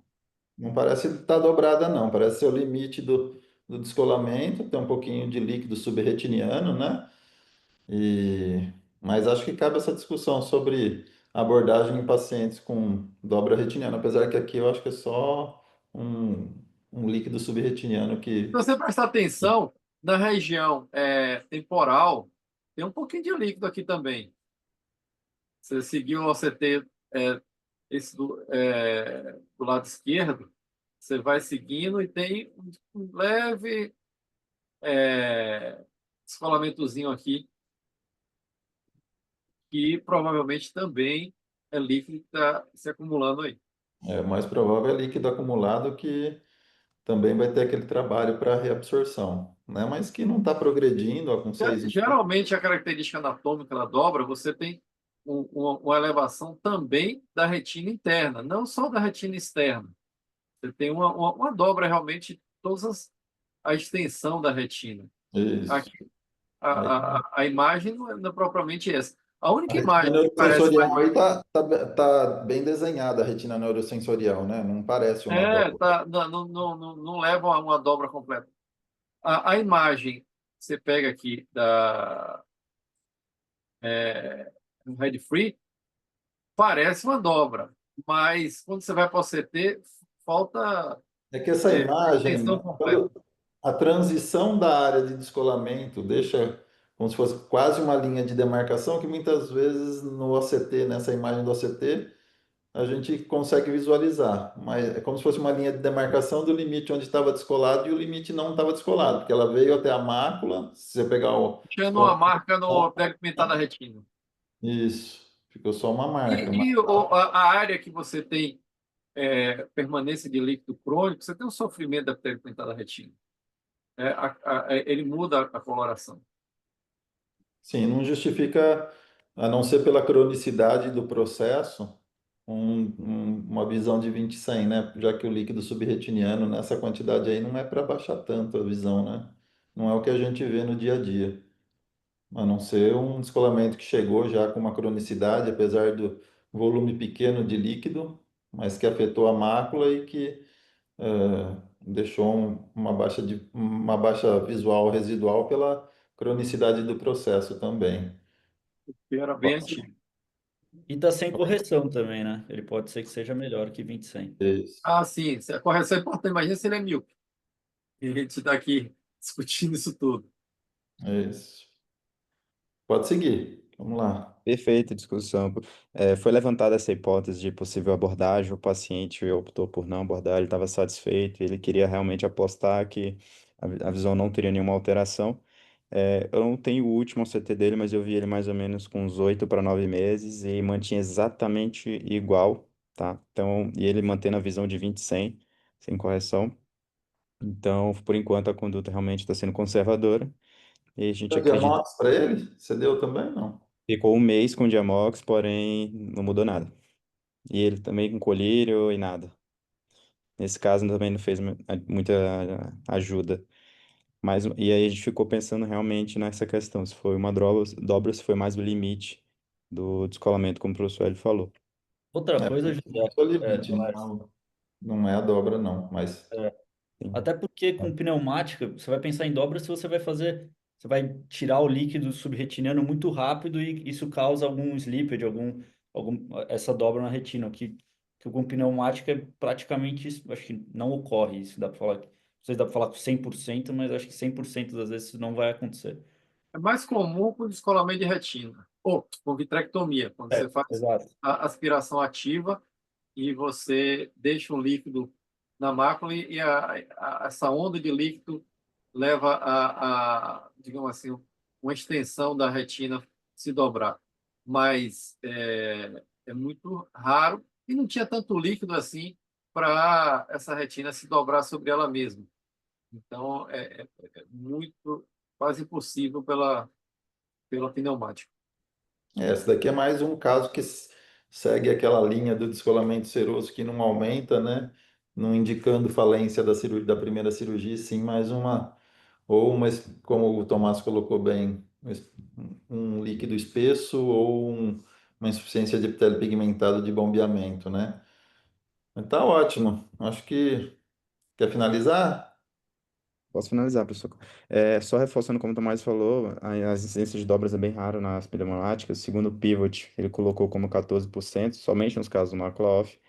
O impacto funcional, né, pode perder de 9 a 10 letras no TDRS, mais ou menos em um ano. Evolução natural ela pode resolver ou a gente teria que ir para uma abordagem cirúrgica mesmo. Mas eram esses três casos. Gostaria de agradecer novamente ao professor Hélio, professor Jorge, do professor Claudio, professor Thomas, todos que comentaram. Muito obrigado por enriquecer a discussão e muito obrigado. José, posso só Parabéns. comentar uma coisa? O resultado que você falou do 14%, o Claro. 14% do pivot não é necessariamente, não é uma dobra de retina que a gente tava falando clássica daquela que você precisa fazer cirurgia para desdobrar. É mais aquelas outer retinal corrugations que cria-se uma fusão da retina externa que na hora que ela na hora que a retina gruda, você mantém como se fosse uma pequena dobra da retina externa. Isso é a outer retinal folds que eles comentam no Pivot, e aí isso correlaciona-se com uma pior acuidade visual depois de qualquer tratamento de descolamento. Então, essas pequenas dobrinhas estão relacionadas com uma acuidade visual pior, mas elas não são cirurgicamente corrigíveis, assim. Sim. Perfeito. Obrigado. Bom, gente, parabéns. Cleide, Tá bom? devolvo para você aí. Ok. Obrigada, Hélio. Eu queria agradecer ao pessoal que apresentou, o Vitor Damasceno, o Bruno Lopes, Pedro Lemos e o José Laércio, e aos discutidores, o Jorge, o André, o Mauro, Maria Tereza, Sacuno. Obrigada a todos que assistiram, os que vão assistir na internet. Foi um prazer estar aqui. Boa noite a todos. Boa noite.